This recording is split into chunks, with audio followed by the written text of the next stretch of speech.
CS से भी नहीं मिलेंगे, हमारे अधिकारी से जो जॉइंट सेक्रेटरी है, निदेशक है, उनसे हम मिल चुके हैं और मैडम से हम मिलते रहते हैं, वो कोई बात नहीं। आज हमें कोई विशेष आदमी से मिलना है, तो हमारी रिपोर्ट पर हेमंत जी ने फिर विशेष रूप से चीफ मिनिस्टर रेजिडेंसी में उनके रेजिडेंसी में बात की और वहाँ पर उनके जो सबसे विश्वसनीय और प्रमुख जनप्रतिनिधि को जो देख रहे हैं अभी, जैसे कई जिलों से जो विधायक भी आते हैं, मंत्री भी आते हैं, कई बार सीएम साहब नहीं मिल पाते हैं, तो पूरा कार्यभार डेलीगेशन वही देखते हैं। श्रीमान योगेश्वरी वास्तव जी हैं सीएम साहब के यहाँ, उनसे हमारी सार्थक वार्ता 6 सदस्यों की सबके बीच में हुई है। खुद हेमंत जी भी स्वयं मौजूद थे। अब जो वार्ता हमारी वहाँ हुई है, CMR में हुई है, विशेष रूम में बिठाकर हुई है और तरीके से हुई है। मैं मानता हूँ कि इससे पहले मैं एक 5 फरवरी की वार्ता में गया था विधानसभा में, और इसके बावजूद भी आप 17 तारीख को जो आपकी वार्ता हुई थी, आप में से साथी गए थे ना 17 तारीख की वार्ता के लिए, मैं मानता हूं कि आज की जो वार्ता है वो पहले की वार्ताओं से कहीं ज़्यादा सक्षम तरीके से हुई है और अच्छी तरीके से भी हुई है और बात को सुना भी है और पूरी करवाने के लिए माननीय मुख्यमंत्री जी से विशेष रूप से कहा मैं पर्सनली डिस्कस करूंगा और इस पर उम्मीद करता हूं कि जल्दी कुछ आपको परिणाम निकाल कर भी दूंगा। भाई वो मेरी बात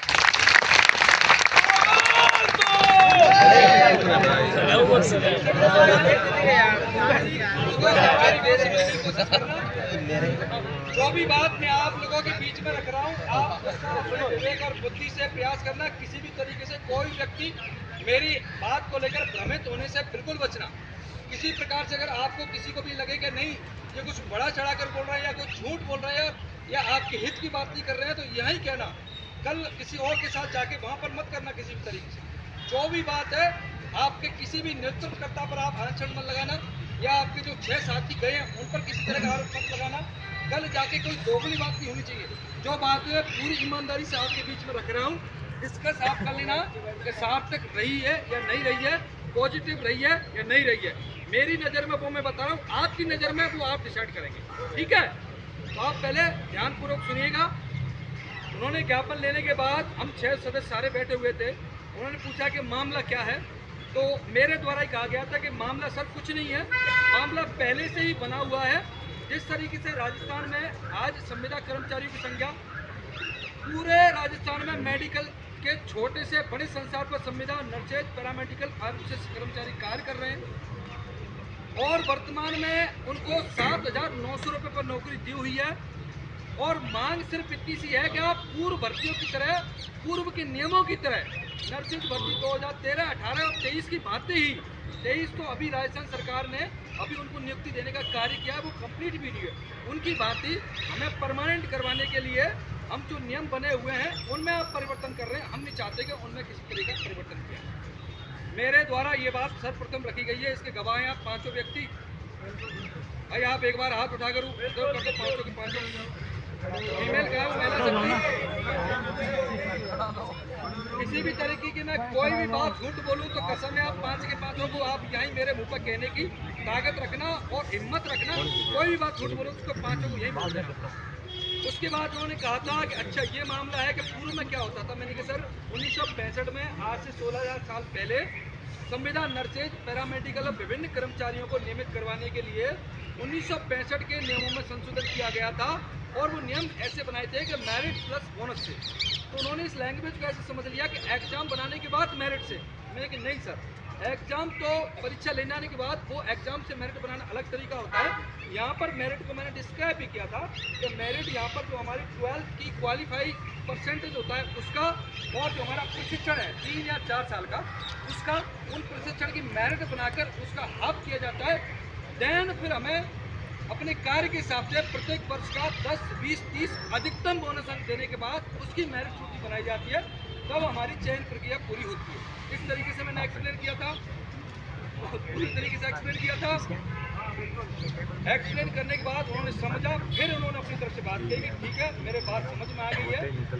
फिर मेरे द्वारा ये कहा कि सर बिल्कुल आपने उसको मौलिक रूप से समझा भी है, लेकिन मैं आपसे हाथ जोड़कर इतनी विनती करना चाहता हूँ कि ये बात आज पहली बार नहीं कही जा रही है। यह बात राजस्थान सरकार के माननीय मुख्यमंत्री जी को डायरेक्ट जनप्रतिनिधियों के माध्यम से, ज्ञापन के माध्यम से और कई बार उन तक पहुंचा चुके हैं, लेकिन किसी तरीके से हमारी सुनवाई नहीं हो रही है। आप मान के चलो भाजपा सरकार के कितने जनप्रतिनिधि हैं, उनके माध्यम से भी हम उनके जनप्रतिनिधियों की पूरी शीट बनाकर उनको पेश कर चुके हैं। लगभग 125 लोगों की सीट बनाकर उनकी डिजायर बनाकर उनको दे चुके हैं। तो ये बात उनके पास पहले से ही है, लेकिन फिर भी हमारे विभाग के जो अधिकारी हैं हमारे कार्य का समाधान करने की बजाय लगातार नियमों में संशोधन कराने की फाइल चला रहे हैं। और मैंने ज्ञापन को उठाकर वो आपका पत्र जो लगा हुआ था 30/3/2026 का, उसको भी दिखाया और अखबार की न्यूज़ को भी दिखाया उसके सामने। मैंने कहा सर ये बहुत गंभीर विषय है। आज ये लोग यहाँ पर एकत्रित इतने हुए हैं, इससे पहले भी कई बार धरनों के माध्यम में 5-5 हज़ार लोग एकत्रित हो रहे हैं, 2 साल से लगातार ज्ञापन दे रहे हैं। तो हमारा जो दर्द है वो मैं आपके सामने रो के नहीं बता पा रहा, मतलब मेरा जो दर्द है वो आपके सामने आंसुओं में नहीं ला पा रहा। बाकी आप ये समझिए कि सब लोग इतने व्यथित हैं कि आज स्थिति ऐसी है कि सब लोग इतने ज़्यादा व्यथित हैं कि आप उनकी परेशानी का अंदाज़ा तक नहीं लगा सकते। इस तरीके की बात होने के बाद वो भी थोड़ा सा गंभीर हुए। फिर उन्होंने मुझे बताया कि आपका एड्रेस क्या है। मैंने कहा मेरा धौलपुर है। तो उन्होंने कहा कि मेरा भी मूल स्थान धौलपुर का, वो भी धौलपुर के ही रहने वाला।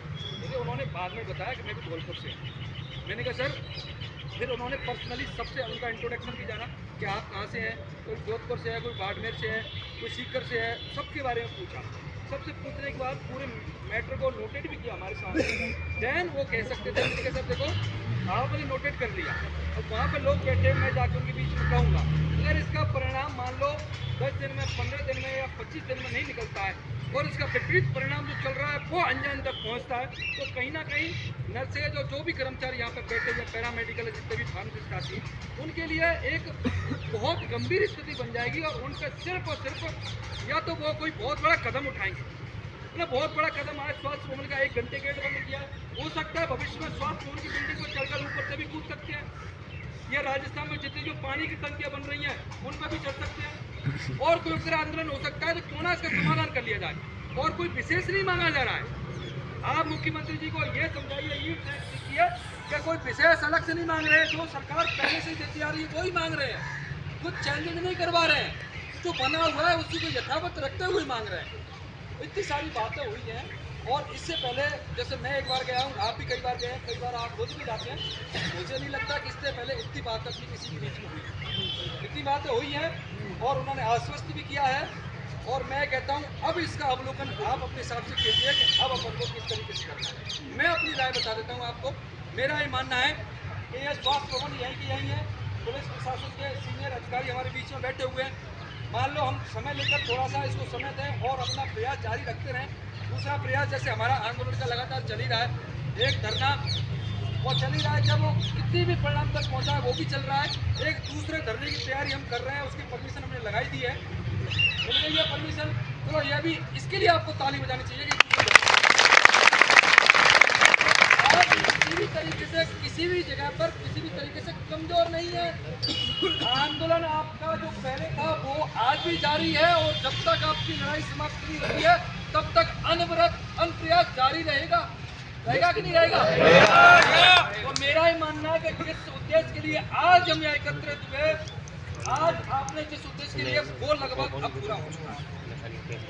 फिर भी आपको किसी को भी ये लगता है, 10-15 दिन और नहीं मानता कि किसी आपसे बड़ा ही आदमी, किसी भी बहन को, किसी भी भाई को, छोटे व्यक्ति को, 1 साल वाले को, 2 साल वाले को, 3 साल वाले को, 4 साल वाले को, किसी भी कार्डर विशेष को, नर्सेज को, पैरामेडिकल को, फार्मासिस्ट को, किसी को भी लगता है कोई भी बात मन में, आप सार्वजनिक रूप से अपना विचार रखें। मैं आपको विश्वास दिला रहा हूँ कि हमारा निर्णय आप सभी से किसी प्रकार से भिन्न नहीं होगा। आपका जो निर्णय होगा वही हमारा होगा। लेकिन इस बात का विशेष ध्यान रखना कि आंदोलन के जो स्टेप्स होते हैं उसी स्टेप से अपन चल रहे हैं, और आपका आंदोलन बहुत शानदार दिशा में चल रहा है। बस दिशा देने की आपको जरूरत है, और अच्छी दिशा में चल रहा है। आपको इस दिशा में चलने की जरूरत है। अब निर्णय की बारी आपकी है। मैंने अपना जो निर्णय था, मेरा जो विवेक था, वो आपको बता दिया। अब क्या डिसाइड करना है, नेक्स्ट धरना कब देना है, परमिशन कब की मिली है, नेक्स्ट हाँ वो डेट फिक्स करो आगे। मेडिकल कॉलेज के SMS के गेट नंबर 3 पर 3 पर जो मुख्य द्वार है मेडिकल कॉलेज का, वहाँ हमने 2013 भर्ती का सबसे पहला धरना लगाया था। 18 दिन की स्ट्राइक की थी। उसके बाद 2018 के लिए भी कई बार बैठे हैं और यही स्वास्थ्य भवन था। 29 मई 2015 को जब हम स्वास्थ्य भवन का घेराव किया था उसमें हम 16 जने सेंट्रल जेल काट के आए थे, तब मैं 35 दिन उसी धरने में बैठा था और उसके बाद 18 को पूरा करवाने के लिए वहीं धरने में बैठे थे और 23 में जरूर हम बाहर नहीं बैठे हैं। 18 और 13 में हम कई बार वहाँ बैठे, कम से कम 20 बार धरने में बैठा और बहुत अच्छा धरना है। अब आप सुन लेना, उस धरने पे आपको तैयार करके किस तरीके से बैठना, किस तरीके से चलना, वो बात की बात है। अब आज का क्या कार्यक्रम शायद है, इसी तरीके से बात हो तो अब आगे की आप बात करें।